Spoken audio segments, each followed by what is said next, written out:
Merci de nous rejoindre sur Radio J comme tous les matins et le lundi, vous le savez, nous sommes en direct avec notre correspondant aux États-Unis à New York, Sébastien Lévy. Bonjour Sébastien.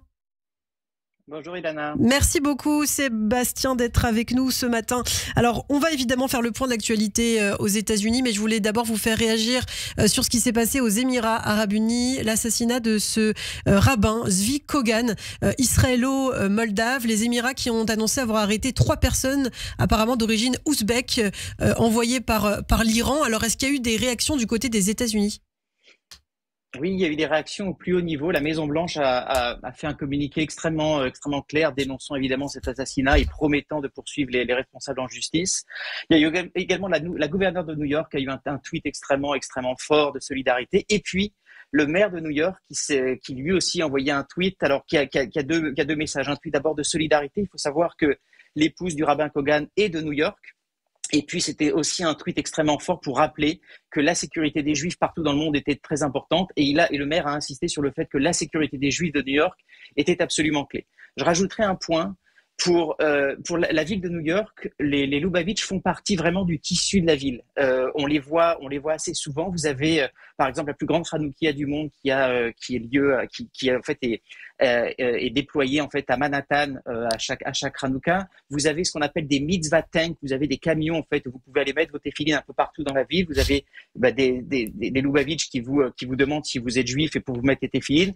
Donc ils font partie de la ville et le centre mondial du mouvement Lubavitch a lieu à New York. Donc, ils font vraiment partie de la ville et c'est un vrai traumatisme pour la ville de New York. Absolument, les rabbats qui sont partout dans le monde, c'est aussi ce qui fait leur force. Donc on s'interroge maintenant sur la sécurité des Juifs qui seront aux États-Unis, israéliens ou pas d'ailleurs, Sébastien.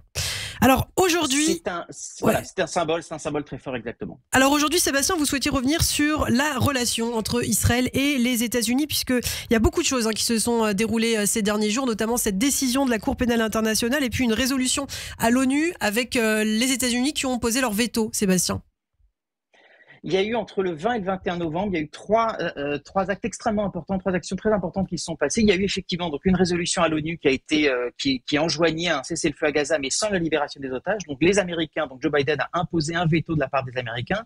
Vous avez eu ensuite donc le mandat d'arrêt contre Netanyahou et contre Gallant, qui a été dénoncé de façon extrêmement ferme par la Maison-Blanche et par une grande partie du personnel politique américain. Et puis vous avez eu enfin une résolution menée par le sénateur Sanders, donc démocrate Sanders au Sénat. Et vous avez eu, et c'est ça qui est intéressant, qui appelait en fait à l'arrêt de l'envoi de certaines armes offensives envers Israël. Donc c'était pas sur toutes les armes, mais c'était sur certaines armes offensives. Et ce qui est intéressant, c'est que au cours de dans ce vote, vous avez eu 19 sénateurs démocrates sur 51 de la délégation démocrate qui ont voté pour cette résolution, malgré les appels de Joe Biden au Parti démocrate de ne pas voter ce texte. Donc il s'est passé vraiment quelque chose de très important. Qui aura sans doute des conséquences, je dirais, à court et moyen terme sur la relation israélo-américaine. Mais ça signifie quand même que les États-Unis restent un soutien de taille pour l'État d'Israël, Sébastien. Complètement, et je pense que ça traduit, alors il y a à la fois un soutien donc bipartisan très fort, ça n'est que 35% des sénateurs démocrates, mais ce qui est intéressant dans les 35% des sénateurs démocrates qui ont voté pour ce texte, ça n'est pas uniquement des sénateurs de l'aile gauche du Parti démocrate comme Sanders ou comme le sénateur Welch du Vermont. Vous avez des sénateurs centristes qui sont traditionnellement pro-Israël et qui d'ailleurs dans leur texte disent « je reste pro-Israël ». En revanche, je ne soutiens pas toutes les actions aujourd'hui qui sont faites par le gouvernement Netanyahou.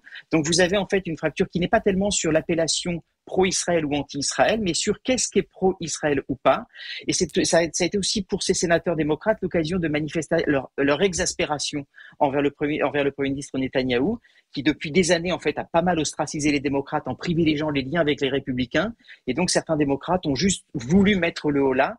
Mais il n'empêche que c'est quand même une brèche, je dirais, dans l'unanimisme de soutenir toutes les actions militaires d'Israël avec l'envoi de toutes les armes.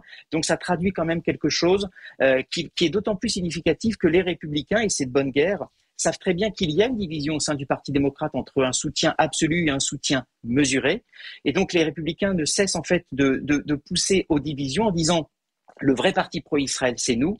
Et donc, ils souhaitent absolument semer la zizanie au sein du parti républicain et démocrate, et ils n'ont de cesse que de dire que ce parti est en train de dériver. Et donc les démocrates sont un peu dans une situation un petit peu compliquée. C'est la même chose par rapport à la CPI, puisque le Parti républicain dit qu'ils sanctionneront non seulement la CPI, mais tout État qui appliquera les mesures de la CPI, donc même la France ou le Canada, ils l'ont dit, alors que le Parti démocrate, s'il a globalement forcément contesté le mandat d'arrêt, en revanche, reste partisan du justice international que le Parti républicain dénonce. Donc sur ces deux sujets, vous avez clairement des lignes de fracture entre une aile un peu plus internationaliste et qui souhaite aller plutôt vers un sens de la modération du côté israélien, et de l'autre un parti républicain traditionnellement pro-Israël et qui souhaite laisser à Israël les mains libres, à la fois sur la notion de justice internationale et sur la notion des armes. Donc ça va sans doute jouer assez fortement dans les prochaines années. Et mais plus globalement, ça pourrait créer un fossé aussi entre le Parti démocrate de manière générale qui s'oppose à Donald Trump et Israël, c'est-à-dire leur opposition au Trumpisme finalement fera qu'ils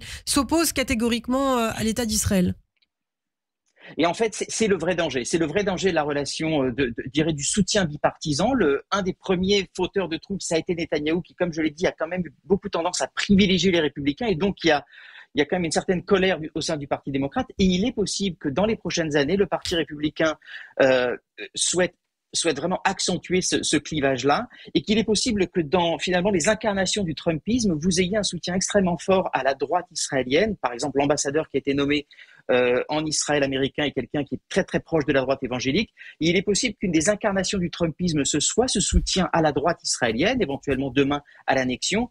Et il est possible en retour que pour les démocrates, pour manifester leur désapprobation envers le Trumpisme, eh bien vous ayez un retour de bâton et une opposition assez forte à la politique israélienne qui pourrait demain conduire à une opposition à l'État d'Israël en général. Donc c'est vrai que c'est une ligne de crête extrêmement dangereuse, je dirais, parce que le Parti démocrate veut garder un soutien démocrate, mais il est possible qu'il soit amené un petit peu par la nature des choses à être de plus en plus critique envers Israël, surtout si Israël continue d'avoir une politique de droite. Donc c'est vrai que c'est un moment clé sans doute des relations israélo-américaines, et ce sera à suivre dans la politique qui sera menée par Trump et les conséquences qu'il y aura au sein du Parti démocrate. Et donc, ce qui est un grand atout aujourd'hui d'Israël, c'est le soutien bipartisan dont il bénéficie à Washington et qui demain pourrait s'éroder encore plus que ce qu'on voit aujourd'hui. Donc un temps quand même assez périlleux. Faudra observer ce qui se passe, Sébastien, sur cette scène américaine.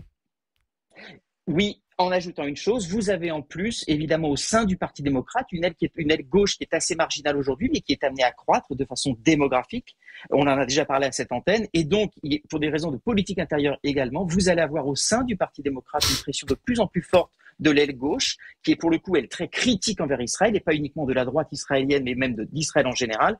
Donc, pour ces deux raisons, opposition au Trumpisme d'un côté, pression de la base jeune, notamment très à gauche du Parti démocrate, pour ces deux raisons, oui, il faudra voir comment le Parti démocrate évoluera. Mais j'insiste, cette évolution de la relation dépendra aussi du comportement et de la politique menée en Israël. Il est évident que si Israël a une politique très à droite, que ce soit sur un religieux ou sur un plan politique, ça ne va pas arranger évidemment cette relation bipartisane et le soutien bipartisan aux États-Unis. Eh bien, merci beaucoup pour ces précisions, ces éclairages. Sébastien Lévy, comme chaque semaine, comme chaque lundi, on vous retrouve avec grand plaisir sur cette antenne.